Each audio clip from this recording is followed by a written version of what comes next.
What matters most to me as an Allstate customer, knowing that they've got my back when I really, really need it. They make me feel like I'm a person. I had just started a brand new job, and I get a call, and my mom says, "Don't panic, but the house is on fire." My garage was completely flooded. Both of our cars were totaled. It was Christmas Day, and I had this pipe burst. I got in my first accident. There was sewer water all over my basement. It's very, very scary when you are in a house and water's coming in and you're with your family. You don't know if or when the water's gonna stop. Honestly, didn't know what to do. I was terrified. You could have taken our lives. I had the ability to call my agent. She's like, "Ted, you're gonna be fine. We're gonna get through this." That's really what mattered, is knowing that Christine was there for me. They really had my back. Moses was amazing as usual.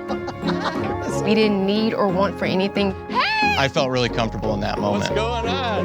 Jose made me feel like I mattered. We're not leaving Allstate anytime soon. We're not going anywhere. I will always be an Allstate customer.